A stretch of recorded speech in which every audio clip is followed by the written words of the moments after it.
What do we have here? A package that came in just today. And I got one of my favorite Tucsons here to open it with. This is the TS45, older model. Very cool knife. Let's see. I think this choil was expanded by me because I was tired of it cutting into my thumb as it came down, because it used to have hardly any choil. Now it has a place where it can hit, you know, the thumbnail instead of cut into that meat right there that is so horribly scarred from years of having it be cut by knives. Let's open this guy up. I think it's Tucson. It has that cosmoline smell to it. It has a dress that's from Jamaica, New York, which I feel like I've seen Tucsons from there before. Let's just find out. It has that Tucson feeling. No. Okay. Fox knives. What the hell did I buy that was Fox knives? Shit. I don't actually know. All right, let's open this thing up. I don't remember. What did I buy that was Fox knives? Huh. Let's find out. It's a heavy boy. Okay. Oh, I think I bought this on eBay. Someone said they bought it and didn't like it, so they were just selling it like as brand new, but they had to call it used or some shit, but it does look new. What is a heavy sucker? This is a little bit of a tank right here. Shit. It looks like it's just G10. Looks like it's a liner lock. Oh, that's a huge flipper tab. Kind of a wild looking handle. I think that's what caught my eye, was the kind of wild looking handle on this guy. Let's see, what is it supposed to be? Let me look at it a little closer. Stainless steel, n690. Okay, so nothing fancy, n690. G10 handle, made in Italy. Okay. I don't know. Definitely interesting. Very grippy G10. Super thick G10, man. I think that's why it's mainly so heavy. The blade's pretty thick too. If you look at this blade, that is a thick boy.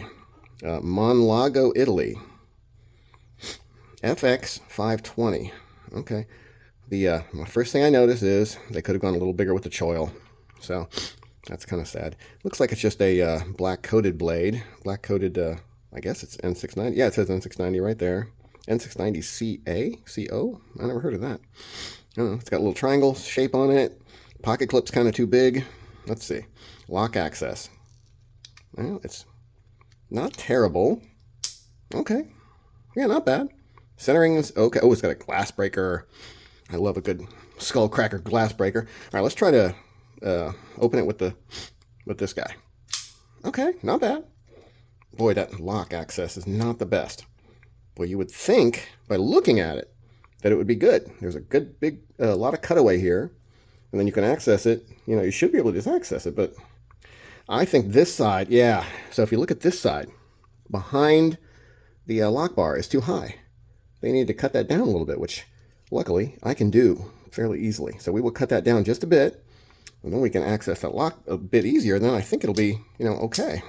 It's got a pretty substantial double clutch there. Boy, that lock is hard to get to, and it's actually almost kind of painful with that piece over here in the way. Yeah, because it's a pretty stiff lock bar, and then you have to press your thumb against this far side. Yeah, it's just not well done, guys. Didn't think it out too well. The machining on it looks really nice. Well, everything matches up really nicely, though.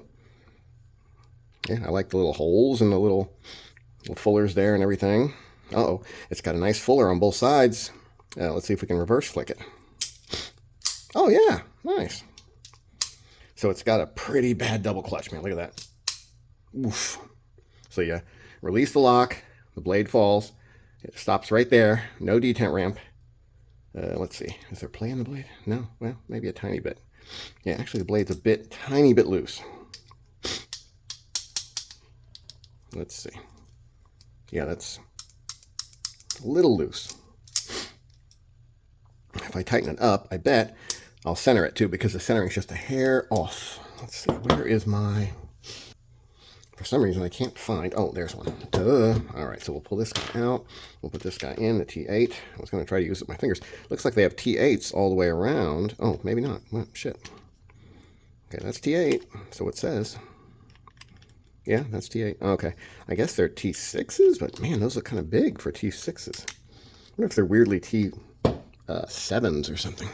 See, I think this is a T6. Yeah, that's too loose. I think they're T7s. That's wild. I don't think I've ever seen a T7 on a knife before. Like, I don't think. I must have a T7. Come on. T7. Now do I have a driver for this weird guy? All right, we're trying a T7 to see if that's what they are. I think they are. Yep, T7s. Wild. Never seen T7s before on a knife. Italy, what are you going to do? Italians, you know? They're crazy. Okay, all right, that takes the play out. And that centers it. Interesting. Dead center. Okay. Yeah, I think once I fix this lock issue, we will have a pretty cool knife. I think it's fun. I think it's a fun knife. The ergos are pretty good. Pocket clip is freaking weird. Look at that shit. Look how it attaches. Oh, something's loose in there. That's weird. I might take that apart and see why the glass breaker's loose. It's a little bit rattly. But, you know, otherwise, ooh, looks like there's some space between the back spacer and the sides. I wonder if the bolts are loose. They might be a tiny bit loose. Yep. They were loose, quite a bit loose. Interesting. Maybe that's why the glass breaker is rattling around, because the frickin' screws are loose. Well, it's a little better, actually. But that didn't quite take that space out. There's still a little bit of a space between the back spacer and that inner frame. For some reason, what if I tighten this guy also? That's weird. They were like, it's way loose. That is super interesting. How do you put your knife together and leave it that loose? I don't get it. But there's still a space there. That gap there almost looks like, I don't know, something's wrong. Like that standoff maybe is too big or something. I don't know. Let's see. Is it drop shutty without if the lock bar was off? Yeah. Yeah, so, boy, I think the lock bar is just way overpressured. Like it's been in too far. So we can remedy that, though. I think a little less pressure on the lock bar and then take that thing down. That's going to be a neat, cool little G10 knife. Yeah, pretty cool. I think, I want to say it was around 60 or 80 bucks, something like that. I don't remember, though. I really am trying to remember. I don't remember. The clip is just so damn long. What the hell? Why do you need to go that far with it? I don't know. It would be cool to replace it, but shit, that's a weird setup it's got there, so I don't know. So this is the Manlego, Italy, Fox FX250, and yeah, it's an odd bird for sure.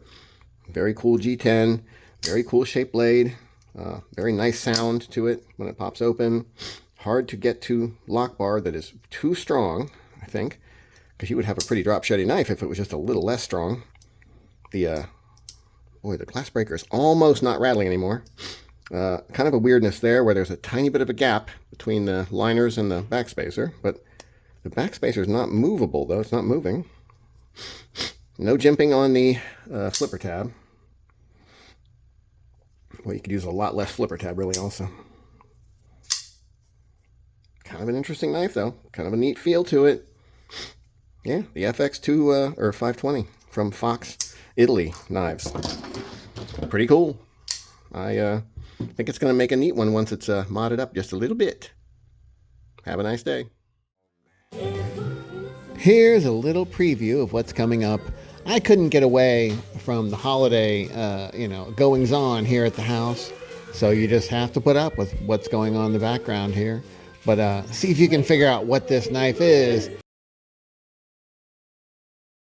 that's next to review. Can you see what it is? I think you can tell if you look really carefully. So this will be next up.